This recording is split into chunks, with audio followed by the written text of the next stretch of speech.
ಹೋದ ವರ್ಷಕ್ಕೆ ಕಂಪೇರ್ ಮಾಡಿದ್ರೆ 2026 ಚೆನ್ನಾಗಿಲ್ಲ. ಪ್ರಕೃತಿ ಆಮೇಲೆ ಸೃಷ್ಟಿ ಮತ್ತು ಮನುಷ್ಯರು ಇವ್ರ ಮಧ್ಯೆ ಯಾವಾಗ ಘರ್ಷಣೆ ಆಯ್ತಾನೆ ಇರುತ್ತೆ. ಅದು ಯಾವತ್ತೂ ಕಡಿಮೆ ಆಗಲ್ಲ, ಜಾಸ್ತಿ ಆಗ್ತದೆ. ಆಮೇಲೆ ಯಾವ ರಾಶಿಗಳಿಗೆ ಈ ವರ್ಷ ಹೇಗಿರುತ್ತೆ ಅಂತ ಒಂದು ಬ್ರೀಫ್, ಒಂದು ಜನರಲ್ ನೋಟ್ ಕೊಡೋದಾದ್ರೆ ನಮ್ಮ ಆಡಿಯನ್ಸ್ ಗಳಿಗೂ ಸ್ವಲ್ಪ ಹೆಲ್ಪ್ ಆಗ್ಬೋದು. 2025 ಜ್ಯೋತಿಷ್ಯದ ಪ್ರಕಾರ ಲಾಸ್ಟ್ ವರ್ಷ ಹೇಗಾಯ್ತು, ಈ ವರ್ಷ ಹೇಗಿದೆ? ಹೋದ ವರ್ಷಕ್ಕೆ ಕಂಪೇರ್ ಮಾಡಿದ್ರೆ 2026 ಚೆನ್ನಾಗಿಲ್ಲ. ಹೌದಾ? ಚೆನ್ನಾಗಿಲ್ಲ. ನಾವೇನ್ ಇರ್ತೀವಿ, ಏನ್ ಅನುಭವಿಸಿದೀವಿ, ದಟ್ಸ್ ಗುಡ್ ಅಂತ ತಗೊಳ್ಳಿ. ಯಾವಾಗಲೂ ಜೀವನದಲ್ಲಿ ಬರುವಂತದ್ದೆಲ್ಲ ಮುಂದಿಂದು ಇದನ್ನ ಎಕ್ಸ್ಪೆಕ್ಟ್ ಮಾಡಬೇಡಿ ಯಾವಾಗ್ಲೂ ಅಷ್ಟೇ. ಯಾಕಂದ್ರೆ ಅದು ಯಾವ ರೀತಿ ಬೇಕಾದ್ರೂ ತೊಂದರೆಗಳನ್ನ ಕೊಡಬಹುದು. ಏನು ಕೇಳಿದೆ ಅಂದ್ರೆ ಪ್ರಕೃತಿ ಆಮೇಲೆ ಸೃಷ್ಟಿ ಮತ್ತು ಮನುಷ್ಯರು ಇವ್ರ ಮಧ್ಯೆ ಯಾವಾಗ ಘರ್ಷಣೆ ಆಯ್ತಾನೆ ಇರುತ್ತೆ. ಅದು ಯಾವತ್ತೂ ಕಡಿಮೆ ಆಗಲ್ಲ, ಜಾಸ್ತಿ ಆಯ್ತಾ ಹೋಗುತ್ತೆ. ಹಾಗಾಗಿ 2025 ನೀವೇನ್ ಖುಷಿ ಇದ್ರಿ, ಆ ಖುಷಿ 26 ಸ್ವಲ್ಪ ಕಡಿಮೆ ಆಗುತ್ತೆ, ಖಂಡಿತ ಕಡಿಮೆ ಆಗುತ್ತೆ. ಇನ್ ಜನರಲ್ ಎಲ್ರಿಗೂ ಕಮ್ಮಿ ಆಗುತ್ತೆ. ಈಗ ಯುಗಾದಿ ಹಬ್ಬ ತುಂಬಾ ಹತ್ತಿರದಲ್ಲೇ ಇದೆ. ಹಾಗ ಕೇಳ್ತಾ ಇದೀನಿ, ಕನ್ನಡಿಗರಿಗೆ ಯುಗಾದಿ ಹಬ್ಬ ಹೊಸ ವರ್ಷ ಅಂದ್ರೆ ನನಗೆ ಯಾವಾಗ್ಲೂ ಕನ್ಫ್ಯೂಷನ್. ಅಂದ್ರೆ ಪ್ರತಿ ರಾಜ್ಯಕ್ಕೂ ಹೊಸ ವರ್ಷ ಬೇರೆ ಬೇರೆ ಟೈಮಲ್ಲಿ. ಈಗ ತಮಿಳವರು ತಗೊಂಡ್ರೆ ಅದು ಸಂಕ್ರಾಂತಿ ಹಬ್ಬಕ್ಕಾಗುತ್ತೆ, ಅಂಡ್ ಇಂಗ್ಲಿಷ್ ಕ್ಯಾಲೆಂಡರ್ ತಗೊಂಡ್ರೆ ಫಾರಿನರ್ಸ್ಗೆ ಅದು ಜನವರಿ 1st ಆಗುತ್ತೆ. ಕನ್ನಡಿಗರಿಗೆ ಯಾಕೆ ಯುಗಾದಿ? ಸರ್, ಇವಾಗ ಏನಾಗುತ್ತೆ ಅಂದ್ರೆ ಅದರಲ್ಲೂ ಇದೆ ಚಂದ್ರಮಾನ ಯುಗಾದಿ, ಸೌರಮಾನ ಯುಗಾದಿ ಎರಡಿದೆ. ನಾವು ಚಂದ್ರಮಾನ ಯುಗಾದಿ ನಾವು ತಗೊಳ್ಳೋದು, ಸೌರಮಾನ ಯುಗಾದಿ ಬೇರೆ ಇರ್ತದೆ. ಸೊ ಯುಗ ಆದಿ, ಸೊ ಅಂದ್ರೆ ಪ್ರಾರಂಭ. ನಮಗೆ ನಾನು ಹೇಳಿದೆ ಆಲ್ರೆಡಿ, ಸಂವತ್ಸರ ಅಂತ ಬಂದಾಗ ನಾವು ಹಿಂದೂಗಳು, ಸನಾತನ ಧರ್ಮದವರು ಸಂವತ್ಸರಕ್ಕೆ ಹೆಚ್ಚಿನ ಇಂಪಾರ್ಟೆನ್ಸ್ ಕೊಡ್ತೀವಿ. ಅದನ್ನೇ ನಾವು ಫಾಲೋ ಮಾಡ್ಕೊಂಡು ಬಂದಿದ್ದೀವಿ, ಬೆಳೆಸ್ಕೊಂಡು ಬಂದಿದ್ದೀವಿ. ಆದ್ದರಿಂದ ಯಾವಾಗ ಸಂವತ್ಸರ ಮುಗಿಯುತ್ತೋ, ಹೊಸ ಸಂವತ್ಸರ ಸ್ಟಾರ್ಟ್ ಆಗುತ್ತೋ, ಅದು ನಮ್ಗೆ ಹೊಸ ವರ್ಷ. ಬೇರೆಯವ್ರ ಥರ ಸಿಂಪಲ್ ಅಲ್ಲ ಸರ್. ಏನು ಹೇಳಿ, ಸಿಂಪಲ್ ಅಂದರೆ ಜನವರಿ ಸ್ಟಾರ್ಟು ಡಿಸೆಂಬರ್ ಎಂಡು, ಅದು ಯಾರು ಬೇಕಾದ್ರೂ ಮಾಡ್ಬೋದು. ನಮ್ದು ಹಂಗಿರಲ್ಲ ಸರ್. ಆ ಒಂದು ಸಂವತ್ಸರಕ್ಕೆ ವಿಶೇಷ ಹೆಸರಿರುತ್ತೆ. 60 ವರ್ಷಗಳಾದ್ಮೇಲೆ ಅದು ವಾಪಸ್ ಬರುತ್ತೆ, ರಿಪೀಟ್ ಆಯ್ತಾ ಇರುತ್ತೆ. ಸೊ ಅದರಿಂದ ಇವೆಲ್ಲ ಸಂವತ್ಸರ ಫಿಕ್ಸ್ ಆಗಿರುತ್ತೆ. ಆದ್ದರಿಂದ ಈ ಪಂಚಾಂಗಗಳಲ್ಲಿ ಇದು ಆಗ್ಲಿಂದ ನಡ್ಕೊಂಬಂದಿರುತ್ತೆ. ಹೇಳಿದ್ನಲ್ಲ 1896 ಐ ಥಿಂಕ್, ಆ ಥರದಿಂದನೂ ಇದು ಬಂದಿರುತ್ತೆ. ಆದರೆ ಅಪ್ಗ್ರೇಡ್ ಮಾಡ್ತಾ ಇರ್ತಾರೆ ಅದರಲ್ಲಿ. ಅಂದರೆ ಈಗ ಗ್ರಹಣಗಳು ಬರ್ತದೆ, ಗೊತ್ತಾಯ್ತಾ, ಆ ಥರದ್ನೆಲ್ಲ ಅದರಲ್ಲಿ ನಿಮಗೆ ಮಾಹಿತಿ ಕೊಡ್ತಾ ಇರೋದ್ರಿಂದ ನಾವು ಅದು ಇನ್ನೂ ಜೀವಂತವಾಗಿದೆ. ಅಕಸ್ಮಾತ್ ಅದನ್ನು ನಿಲ್ಸಿದ್ರೆ ಪಂಚಾಂಗನೂ ಇರಲ್ಲ ಸರ್. ನಮ್ದು ಹಂಗಾಗಲ್ಲ ಸರ್. ಆಮೇಲೆ ಯಾವ ರಾಶಿಗಳಿಗೆ ಈ ವರ್ಷ ಹೇಗಿರುತ್ತೆ ಅಂತ ಒಂದು ಬ್ರೀಫ್, ಒಂದು ಜನರಲ್ ನೋಟ್ ಕೊಡೋದಾದ್ರೆ ನಮ್ಮ ಆಡಿಯನ್ಸ್ ಗಳಿಗೂ ಸ್ವಲ್ಪ ಹೆಲ್ಪ್ ಆಗ್ಬೋದು. ಈ ವರ್ಷದ ಸಂವತ್ಸರ ಫಸ್ಟ್ ಯಾವುದು? ಪರಾಭವ. ಹೆಸರೇನು ಹೇಳುತ್ತೆ? ಪರಾಭವ ಅಂದ್ರೇನು? ಸೋಲು. ಆಯ್ತಾ? ಅಂದ್ರೆ ನನಗೆ ಬಂದಿರೋ ಸಂವತ್ಸರನೇ ಸೋಲು ಅಂತ ಬಂದಾಗ, ಸಂವತ್ಸರನೇ ಸೋಲು ಅಂದಾಗ how you expecting very good. ಇದನ್ನ 25ಕ್ಕೆ ಏನ್ ಬಂದಿತ್ತು? ಅದು ಇದು ಬರ್ತದೆ, ವಿಂಶೋತ್ತರಿ ಅಂತ ಏನೋ ಬರ್ತದೆ ಸರ್. ಸೊ ಈಗ ಬಂದಿರೋದು ಇದು. ಸೊ ಅಂದ್ರೆ ಏನು? ಪರಾಭವ. ಸಂವತ್ಸರನೇ ಪರಾಭವದಲ್ಲಿ ಪ್ರಾರಂಭ ಆದರೆ ಹೆಂಗಿರುತ್ತೆ ಸರ್? ಅದು ಚೆನ್ನಾಗಿರಲ್ಲ ಅಂತ ಗೊತ್ತಾಗುತ್ತೆ. ಸೊ ಜನರಲ್ ಆಗಿ ನಾನು ಮಾತಾಡಿದರೆ, ಸೊ ಇದರಲ್ಲಿ ನೀವು ಆರೋಗ್ಯ, ಹಣಕಾಸು ಅಥವಾ ಪ್ರೀತಿ ಪ್ರೇಮದ ಬಗ್ಗೆ ಕೇಳಿದ್ರಿ. ನಾನು ಫಸ್ಟೇ ಹೇಳಿದಿರೋ ರೀತಿ ಈ ವರ್ಷದ ಸಂವತ್ಸರನೇ ಆ ಥರ ಇರೋದ್ರಿಂದ ಒಳ್ಳೆಯದನ್ನ ಎಕ್ಸ್ಪೆಕ್ಟ್ ಮಾಡೋಕ್ಕಾಗಲ್ಲ. ಸೊ 25ರಲ್ಲಿ ಇದ್ದಂತಹ ಖುಷಿ, ದುಃಖ, ಸಂತೋಷಗಳು ಅದಕ್ಕಿಂತ ಜಾಸ್ತಿ ಇರುತ್ತೆ. ಬಟ್ ಏನು ಬೇಡದೇ ಇರೋಂಥದ್ದು ಜಾಸ್ತಿ ಇರುತ್ತೆ. ಸೊ ಎಕ್ಸಾಂಪಲ್ ನಾನು ಈಗ ಪ್ರತಿ ವರ್ಷ ಸಂವತ್ಸರ ಬಂದಾಗ ಈ ಸಂವತ್ಸರವನ್ನ ಯಾರು ರಾಜ್ಯಭಾರ ಮಾಡ್ತಾರೆ ಅಂತ ಬರ್ತದೆ, ಅದು ಗ್ರಹಗಳಿಗೆ ಹೋಗುತ್ತೆ. ಸೊ ಹೋದ್ ಸಾರಿ ಬಂದಾಗ 25ರಲ್ಲಿ ಕುಜ ಮತ್ತು ಶನಿ ಇದ್ರು. ಸೊ ಈಗ ನೋಡಿ ಹೇಳ್ತಾರೆ, ಈ ವರ್ಷದ ಸಂವತ್ಸರ ಪರಾಭವ. ಇದು 60 ಸಂವತ್ಸರಗಳಲ್ಲಿ 40ನೇದು. ಇದು ಇನ್ನು 20 ವರ್ಷ ಇದೆ. 46ವರೆಗೂ ಇದು ಹೋಯ್ತಾ ಇರುತ್ತೆ. ಸೊ ಆ ಥರ ನೋಡ್ಬೋದು. ಸೊ ಇನ್ನ ಈ ವರ್ಷದ ನಾಯಕರುಗಳಲ್ಲಿ ಗುರು ರಾಜ ಆಗಿದ್ದಾನೆ ಈ ಸಾರಿ. ಗುರು ರಾಜ. ಅದೇ ತರ ಗುರು ನಿರಾಸಾದಾಯಕ. ಅಂದ್ರೆ ಗುರು ರಾಜ ಆದ್ರೂ ರಾಜನಿಗೆ ಇಂಟ್ರೆಸ್ಟ್ ಇಲ್ಲ ಅಂದ್ರೆ ಪ್ರಜೆಗಳನ್ನ ಎಷ್ಟು ಚೆನ್ನಾಗಿ ನೋಡ್ಕೋಬಹುದು. ಸಿಂಪಲ್ ಸಿಗ್ತಾ. ಸೊ ಎರಡನೇದು ಬಂದು ಕುಜ ಮಂತ್ರಿ ಆಯ್ತಾನೆ. ಸೊ ಈ ಮಂತ್ರಿ ಸೇನಾಧಿಪತಿ ಆಗಿದ್ರೆ ಚೆನ್ನಾಗಿರೋದು. ಯಾಕೆ ಅಂದ್ರೆ ಮಂತ್ರಿ ಕುಜ ಬಂದು ಪವರ್ಫುಲ್ ಮ್ಯಾನ್. ಸೊ ಅವರು ಸೇನಾದಿಲ್ಲಿದ್ರೆ. ಬಟ್ ಈ ವರ್ಷಕ್ಕೆ ಅದು ಕುಜ ಬಂದು ಮಂತ್ರಿ ಆಯ್ತಾರೆ. ಚಂದ್ರ ಒಂದು ಸೇನಾಧಿಪತಿ ಆಯ್ತಾನೆ. ಹೆಂಗಿರ್ಬೋದು? ಶಾಂತ ಸ್ವರೂಪಿ. ಎಲ್ಲರೂ ಬಂದ್ರೆ ನಡ್ಕೊಂಡು ಹೋಗ್ಲಿ ಬಿಡೋ, ಆಗಿದ್ದಾಯ್ತು, ಈ ತರ. ಅಂದ್ರೆ ಚಂದ್ರ ಮಾನಸಿಕವಾಗಿ ಅಷ್ಟೊಂದು ಪ್ರಿಪೇರ್ ಆಗಲ್ಲ. ತಾನು ಮುಂದೆ ನಿಂತ್ಕೊಂಡು ಎಲ್ಲರನ್ನ ಮುಂದೆ ಕರ್ಕೊಂಡು ಹೋಗಲ್ಲ, ಅಂದ್ರೆ ಲೀಡ್ ಮಾಡಲ್ಲ. ಸೊ ಇದು ಕಷ್ಟ ಆಗುತ್ತೆ ಸರ್. ನಮ್ಮ ನಾಯಕನೇ ಹೆಂಗಿದ್ದಾಗ ಸೊ ಕಷ್ಟ ಆಗುತ್ತೆ. ಸೊ ಇದರಲ್ಲಿ ಶುಕ್ರ ಬಂದು ಸಸ್ಯಾಧಿಪ. ಶುಕ್ರ ಬಂದು ಗಿಡಗಳು ಅಥವಾ ಸಸ್ಯಕ್ಕೆ ಅಧಿಪತಿ ಅವನಾಗಿರ್ತಾನೆ. ಬುಧ ಬಂದು ಧಾನ್ಯಕ್ಕೆ ಅಧಿಪತಿ. ಹಾಗಾಗಿ ಇನ್ನು ಚಂದ್ರ ಪುನಃ ಅವನು ಮೇಘಾಧಿಪ, ಆಕಾಶ ಅಂದರೆ ಮಳೆ, ಇದಕ್ಕೆಲ್ಲ ನಾವು ತಗೊಳ್ತೀವಿ. ಸೊ ರವಿ ಬಂದು ರಸಾಧಿಪತಿ. ರಸಕ್ಕೆ ಅಧಿಪತಿ ರವಿ. ಅಂದ್ರೆ ಈ ವರ್ಷದ ಸಂವತ್ಸರದಲ್ಲಿ ಇವರಿಗೆ ಸಿಕ್ಕಿರೋ ಪೋರ್ಟ್ಫೋಲಿಯೋಗಳಿವು. ಓಕೆ, ಸೊ ಗೊತ್ತಾಯ್ತಾ? ಇದರ ಮೇಲೆ ಎಲೆಕ್ಷನ್ ಗೆದ್ದಾದ್ಮೇಲೆ ಇದರ ಆಧಾರದ ಮೇಲೆ ಪಂಚಾಂಗದಲ್ಲಿ ಬದಲಾಗುತ್ತೆ. ನೀವು ಹೇಳಿದ್ರಲ್ಲ ಈಗ ಪಂಚಾಂಗ ಹೆಂಗ್ ಬದಲಾಗುತ್ತೆ ಅಂತ, ಇದಾದ ತಕ್ಷಣ ಗುರು ಏನ್ ಮಾಡ್ತಾನೆ ಆ ಡೀಟೇಲ್ಸ್ ರೆಡಿ ಮಾಡ್ಕೊಳ್ತಾರೆ. ಚಂದ್ರ ಸೇನಾಧಿಪತಿ ಆಗಿರೋದ್ರಿಂದ ಅವನ ಪರಿಸ್ಥಿತಿ ಹೆಂಗಿರುತ್ತೆ, ಶುಕ್ರ ಸತ್ಯಾಧಿಪ ಆದ್ರಿಂದ ಹೆಂಗಿರುತ್ತೆ, ಬುಧ ಧಾನ್ಯಾಧಿಪ ಏನಾಗಿರುತ್ತೆ, ಇದರ ಮೇಲೆ ಆ ಅಂಶಗಳನ್ನ ಅವ್ರು ರೆಡಿ ಮಾಡ್ತಾರೆ. ಅದರಲ್ಲಿ ಪಂಚಾಂಗ ಬದಲಾಗುತ್ತೆ. ಸೊ ಇದನ್ನು ನೋಡಿದ್ವಿ. ಈಗ ನೀವು ಹೇಳಿದಾಗೆ ನಾವು ತಗೊಳ್ಳೋದಾದ್ರೆ ಮೇಷ ರಾಶಿಯನ್ನು ತಗೊಳ್ಳೋಣ. ಇವ್ರಿಗೆ ಇದು ಕುಂಡ್ಲಿಯಲ್ಲಿ ಮೊದಲ ರಾಶಿ ಮೇಷ ರಾಶಿ, ಮೀನ 12ನೇದು. ಸೊ ಈಗ ಮೇಷರಾಶಿ ಅಂತ ತಗೊಂಡಾಗ ಇವ್ರಿಗೆ ಮಾನಸಿಕ ಚಿಂತೆಗಳು ಜಾಸ್ತಿ ಇರ್ತದೆ ಈ ಸರಿ. ಯಾರಿಗೆ? ಮೇಷರಾಶಿ. ಅದೇ ಥರ ಕೆಲಸದಲ್ಲಿ ಅಡಚಣೆ ಇವರಿಗೆ. ಅದನ್ನು ಬಿಟ್ಟರೆ ಬಂಧುವಿನಲ್ಲಿ ಮನಸ್ತಾಪ, ಬಂಧುವಿನ ಜೊತೆ ಮನಸ್ತಾಪ ಆಗತ್ತೆ.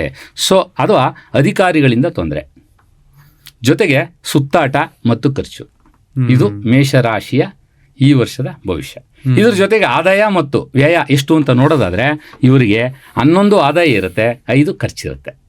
ಇದೊಂದು ಸಮಾಧಾನದ ವಿಷಯ, ಪರವಾಗಿಲ್ಲ ಅಷ್ಟೇ. ಅದನ್ನ ನೋಡ್ಬೋದು. ಇನ್ನ ನೀವು ವೃಷಭ ರಾಶಿ ತಗೊಂಡ್ರೆ ಇವ್ರಿಗೆ ಒಳ್ಳೆ ಆರೋಗ್ಯ ಇರುತ್ತೆ, ಧನಲಾಭ ಇದೆ, ಆಮೇಲೆ ಧರ್ಮ ಕಾರ್ಯಗಳನ್ನ ಮಾಡ್ತಾರೆ, ಆಭರಣ ಎಲ್ಲ ಪರ್ಚೇಸ್ ಮಾಡ್ಬೋದು ಈ ಸಾರಿ. ಅದೇ ರೀತಿ ಸ್ಥಿರಾಸ್ತಿಗಳನ್ನು ಪರ್ಚೇಸ್ ಮಾಡ್ತಾರೆ, ಸೈಟು ಅಥವಾ ಆತದ ಯಾವ್ದಾದ್ರು ಆಗ್ಬೇಕಾಗಿರುತ್ತೆ ಅದು ಬರುತ್ತೆ.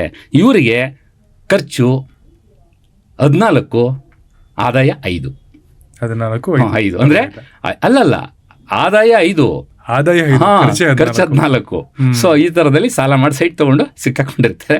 ಇದು ಗೊತ್ತಾಯ್ತಾ ಇದೆ. ಸೊ ಆಮೇಲೆ ಇನ್ಯಾವ್ದಾದ್ರು ವೃಷಭ ಅವರು ಇಲ್ಲ ಮೇಷ ಅವರು ಅಥವಾ ಬೇರೆ ರಾಶಿಗಳವರು ಈ ವರ್ಷ ಇದನ್ನ ಫಾಲೋ ಮಾಡಿದ್ರೆ ಒಳ್ಳೇದು ಅನ್ನೋದಿದ್ರು ನೀವು ಸಜೆಸ್ಟ್ ಮಾಡ್ಬೋದು. ಏನಾಗುತ್ತೆ ಅಂದ್ರೆ ಒಂದ್ ಸೆಕೆಂಡ್ ನಾನು ಹೇಳ್ತೀನಿ. ಏನಂದ್ರೆ ಇದು ಜನರಲ್ ಏನೇಳಿ ಮೇಷ ರಾಶಿ ಎಂದೆ, ವೈಯಕ್ತಿಕವಾಗಿ ಆಗಲ್ಲ. ಯಾಕೆಂದ್ರೆ ಈಗ ಮೇಷ ರಾಶಿಯಲ್ಲಿ 3 ಗ್ರಹಗಳಿದೆ, ಅಶ್ವಿನಿ, ಭರಣಿ, ಕೃತಿಕಾ. ಇವರು ರಾಜ್ಯಭಾರ ಮಾಡ್ತಾರಲ್ವಾ, ಗೊತ್ತಾಯ್ತಾ? ಅಂದ್ರೆ ಇಲ್ಲೊಂದು ಸೀಕ್ರೆಟ್ ಏನ್ ಗೊತ್ತಾ, ಗ್ರಹಗಳು ಡೈರೆಕ್ಷನ್ ತೋರಿಸುತ್ತೆ, ನಕ್ಷತ್ರಗಳೇ ಫಲ ಕೊಡೋದು. ಏನೇಳಿ ನಕ್ಷತ್ರಗಳು ಫಲ ಕೊಡೋದು. ಹಾಗಾಗಿ ಇಲ್ಲಿ ಮೇಷರಾಶಿ ನೀವು ಔಟ್ಲುಕ್ ನೋಡ್ತಾ ಇದ್ದೀರಿ, ಅದ್ರ ಒಳಗಡೆ ಇರುವಂತಹ ಅಶ್ವಿನಿ, ಭರಣಿ, ಕೃತಿಕಾ ನಕ್ಷತ್ರಗಳು ಫಲವನ್ನ ಕೊಡ್ತವೆ. ಸೊ ಅದರಿಂದ ಅಲ್ಲಿ ಯಾವ ಗ್ರಹವನ್ನು ಕೂತ್ಕೊಳ್ಳುತ್ತೆ, ಅವನ ಮಿತ್ರನ ಶತ್ರುನ, ಇವೆಲ್ಲವನ್ನ ಅಬ್ಸರ್ವ್ ಮಾಡಿ ಇಂಡಿವಿಜುವಲ್ ಆಗಿ ಹೇಳ್ಬೇಕಾಗುತ್ತೆ. ಹೌದು, ಔಟ್ಲುಕ್ ಮಾತ್ರ ನೋಡ್ತಾ ಇದ್ದೀವಿ. ಸೊ ಇದು ಇನ್ನ ನೆಕ್ಸ್ಟು ಯಾವ್ದು ತಗೊಂಡು ಮಿಥುನ. ಸೊ ಈ ಮಿಥುನದಲ್ಲಿ ಸ್ತ್ರೀ ವ್ಯವಹಾರದಿಂದ ಚಿಂತೆ, ಅವ್ರ ಜೊತೆ ಏನೋ ವ್ಯವಹಾರ ಮಾಡೋಕೋಗಿ ಸಿಕ್ಕಾಕೋತಾರೆ ಹೆಣ್ಮಕ್ಳ ಜೊತೆ. ಹೌದು, ಮಿಥುನದಲ್ಲಿ ಹಂಗಾಗತ್ತೆ. ಆಮೇಲೆ ಸರ್ಕಾರಿ ಕಾರ್ಯಗಳಲ್ಲಿ ಅಡಚಣೆ, ಇವ್ರಿಗೆ ಏನೋ ಅನ್ಕೊಂಡಿರ್ತಾರೆ ಯಾವ ಆಗೋದೇ ಇಲ್ಲ. ಸೊ ಅದೇ ತರ ಖರ್ಚು ಇವ್ರಿಗೂ. ಸೊ ಹಾಗಾಗಿ ಮಿಥುನ ರಾಶಿಯವರಿಗೆ ಆದಾಯ 8, ಖರ್ಚು 11, ವ್ಯಯ 11. ಸೊ ಇದು ಬರ್ತದೆ. ಇನ್ನು ನೆಕ್ಸ್ಟು ಕಟಕ ರಾಶಿಯವ್ರಿಗೆ, ಇವ್ರು ತಗೊಂಡ್ರೆ ಇವರು ಸ್ಥಳ ಬದಲಾವಣೆ ಆಗುತ್ತೆ, ಇವ್ರಿಗೆ ವ್ಯಯ ಖರ್ಚಿರುತ್ತೆ, ಆಮೇಲೆ ಮೋಸ ಹೋಯ್ತಾರೆ ಈ ಸರಿ, ವಂಚನೆ ಆಗುತ್ತೆ ಇವರಿಗೆ, ಅದ್ರ ಜೊತೆಗೆ ಖರ್ಚು ಅಧಿಕವಾಗುತ್ತೆ. ಸೊ ಆದ್ರಿಂದ ಇವ್ರಿಗೆ ಆದರೂ ಸಹ ಆದಾಯ 8, ವ್ಯಯ 2. ಸೊ ಅದರಿಂದ ಒಂದು ಚೂರು ಮ್ಯಾನೇಜ್ ಆಗಬಹುದು. ಸೊ ಅದೇ ತರ ಸಿಂಹ ರಾಶಿ ತಗೊಂಡ್ರೆ ಇವರಿಗೆ ವಿವಾಹ ಕಾರ್ಯ ಆಗುತ್ತೆ ಈ ವರ್ಷ. ಸೊ ಅದರಿಂದ ಜೊತೆಗೆ ಶುಭ ಕಾರ್ಯಗಳು ನಡೆಯುತ್ತೆ, ಉತ್ತಮ ಆರೋಗ್ಯ ಇರುತ್ತೆ ಇವರಿಗೆ. ಸೊ ಇವರಿಗೆ ಲಾಭ ನಷ್ಟಗಳು ಅಂದ್ರೆ ವ್ಯಯ ಮತ್ತು ಆದಾಯ ತಗೊಂಡ್ರೆ ಈಕ್ವಲ್ ಆಗಿದೆ, 5-5. ಸೊ ಲಾಭನೂ ಇಲ್ಲ, ಅಟ್ಲೀಸ್ಟ್ ಬರ್ತಾ ಇದೆಯಲ್ಲ, ಅಂತ ಇದಿಲ್ಲ, ಎಲ್ಲ ಒಳ್ಳೆದೇ ಇದೆ. ಎಸ್. ಸೊ ಇನ್ನ ನಾವು ಕನ್ಯಾ ರಾಶಿ ತಗೊಳ್ಳೋದಾದ್ರೆ ಇವರಿಗೆ ವಿವಾಹ, ಮಂಗಳ ಕಾರ್ಯಗಳು ಮತ್ತು ಕುಟುಂಬದಲ್ಲಿ ನೆಮ್ಮದಿ, ಗೌರವ ಮತ್ತು ಎಲ್ಲವೂ ಪ್ರಾಪ್ತಿಯಾಗುತ್ತೆ. ಸೊ ಇವರಿಗೆ ಆದಾಯ ತಗೊಂಡಾಗ 8 ಇರುತ್ತೆ, ಖರ್ಚು ಬಂದು ವ್ಯಯ 11 ಇರುತ್ತೆ, ಖರ್ಚು ಜಾಸ್ತಿ ಇರುತ್ತೆ. ಇನ್ನು ತುಲಾ ರಾಶಿ ತಗೊಳ್ಳೋದಾದ್ರೆ ಇವರಿಗೆ ಧನಲಾಭ ಇದೆ, ಕುಟುಂಬದಲ್ಲಿ ಸೌಖ್ಯ ಇರುತ್ತೆ, ಶುಭ ಫಲಗಳಿದೆ, ಆಮೇಲೆ ಸತ್ಸಂಗ ಇರ್ತದೆ. ಸೊ ಅದಕ್ಕೆ ಸತ್ಕಾರ್ಯಗಳನ್ನೆಲ್ಲ ಮಾಡುವಂಥದ್ದು ಮಾಡ್ತಾರೆ. ಇವರಿಗೆ ಆದಾಯ 5, ಖರ್ಚು 14. ಯಾರಿಗೆ? ತುಲಾರಾಶಿಯವರಿಗೆ.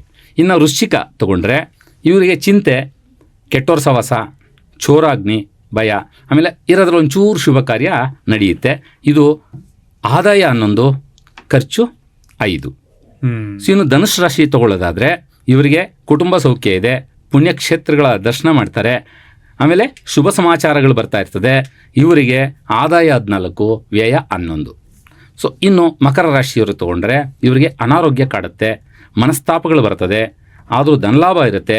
ಆದರೆ ಇವರು ನಂಬ್ಕೊಂಡಿರೋ ಸಹಾಯಕರಿಂದ, ಯಾರು ಇವ್ರಿಗಿಂತ ಕೆಳಗಡೆ ಇರ್ತಾರೋದ್ರಿಂದ ಅನುಕೂಲ ಆಗುತ್ತೆ, ಕಷ್ಟದಲ್ಲಿ ಕರೆಕ್ಟಾಗಿ ಕೈ ಹಿಡಿದು ಬಿಡ್ತಾರೆ ಅವರು. ಸೊ ಅದರಿಂದ ಇದು ನಡೆಯುತ್ತೆ. ಸೊ ಇದರಲ್ಲಿ ನಾವು ಮಕರಲ್ಲಿ ಆದಾಯ 2, ಖರ್ಚು 8 ಇದು ಇರುತ್ತೆ. ಇನ್ನು ಕುಂಭ ರಾಶಿ ತಗೊಳ್ಳೋದಾದರೆ ಇವರಿಗೆ ಕೀರ್ತಿ, ಸತ್ಕಾರ್ಯಗಳು, ಸಂತೋಷ, ಧನಲಾಭ ಎಲ್ಲ ಇರುತ್ತೆ. ಇವ್ರಿಗೂ ಅಷ್ಟೇ ಆದಾಯ 2, ಖರ್ಚು 8 ಇರುತ್ತೆ. ಸೊ ಇನ್ನು ಕೊನೆಯದಾಗಿ ಮೀನರಾಶಿ ತಗೊಳ್ಳೋದಾದರೆ ಇವರಿಗೆ ಧನಾಗಮನ ಇರುತ್ತೆ, ಆದರೂ ಚಿಂತೆ ಇರುತ್ತೆ, ಅಲ್ದಾಟ ಇರುತ್ತೆ, ಬಂಧುಗಳಿಂದ ಸಹಾಯ ಇರುತ್ತೆ. ಇಷ್ಟೆಲ್ಲ ಆದರೂ ಯಾರೊಬ್ಬರು ಕೈ ಹಿಡಿದು ಸಮಾಧಾನ ಮಾಡುವಂಥ ಪರಿಸ್ಥಿತಿ ಇವ್ರಿಗೆ ಬರ್ತದೆ, ಸಿಗ್ತಾರೆ. ಆದ್ದರಿಂದ ಇವರಿಗೆ ಆದಾಯ ಬಂದು 14, ಖರ್ಚು ಬಂದು 11 ಇರುತ್ತೆ. ಸೊ ಇದು ಈ ವರ್ಷದಲ್ಲಿ ಸುಮ್ಮನೆ ಓವರ್ ಔಟ್ಲುಕ್ ನೋಡಿದ್ರು ಸಹ ಕೆಲವ್ರು ಮಾತ್ರ, ಈಗ ನೀವು ಹೇಳಿದ್ರಿ ಹಣಕಾಸು ಅಂತ ಹೇಳಿದ್ರಿ, ಆರೋಗ್ಯ ಅಂತ ಹೇಳಿದ್ರಿ, ಅದೇ ಇದು ಏನೋ ಪ್ರೀತಿ ಪ್ರೇಮ ಅಂತ ಹೇಳಿದ್ರಿ.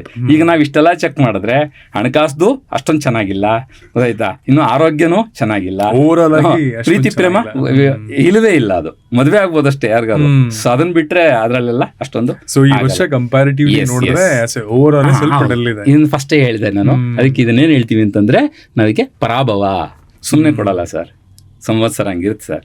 ಅದರಿಂದ ಪರಾಭವ. ಸೊ ಇದು ಅಂದ್ರೆ ಇನ್ ಜನರಲ್ ಈ ವರ್ಷ ಪರಾಭವ ಅಂತಿದೆ ಅಲ್ಲ, ತುಂಬಾ ಜನ ಈಗ ಬಿಸ್ನೆಸ್ ಸ್ಟಾರ್ಟ್ ಮಾಡ್ಬೇಕು ಅಂತಿರ್ತಾರೆ, ಇಲ್ಲ ಅಂತಂದ್ರೆ ಒಂದ್ ಮನೆ ಕಟ್ಟಬೇಕು ಅಂತಿರ್ತಾರೆ, ಅಥವಾ ಮದುವೆ ಆಗ್ಬೇಕು, ಅಥವಾ ಇನ್ ಏನೋ ಆಫೀಸ್ ಚೇಂಜ್ ಮಾಡ್ಬೇಕು ಅಂತಿರ್ತಾರೆ. ಈ ತರದೆಲ್ಲ ಇರುತ್ತಲ್ಲ, ಈ ಪರಾಭವ ಅನ್ನೋದು ಈ ತರದ್ದು ಹೊಸ ಎಕ್ಸ್ಪೆರಿಮೆಂಟ್ ಗಳಿಗೆ ಒಳ್ಳೇದ ಅಥವಾ ಅದು ಇಂಡಿವಿಜುವಲ್ ಹೋಗುತ್ತೆ?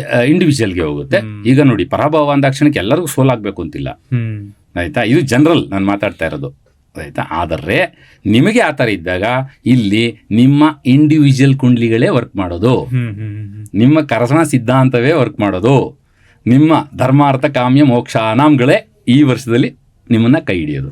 ಅದು ಚೆನ್ನಾಗಿದ್ರೆ ಖಂಡಿತ ನುಗ್ಬೋದು, ಇದ್ರ ಬಗ್ಗೆ ತಲೆ ಕೆಡಿಸ್ಕೊಳ್ಳೋ ಅವಶ್ಯಕತೆ ಇಲ್ಲ. ಡೆಫಿನೆಟ್ ಆಗಿ. ಆದರೆ totally everythings depend on your personal kundli. ಅದರಿಂದ ನಾವು ಇದನ್ನ ನೋಡ್ಬೋದು.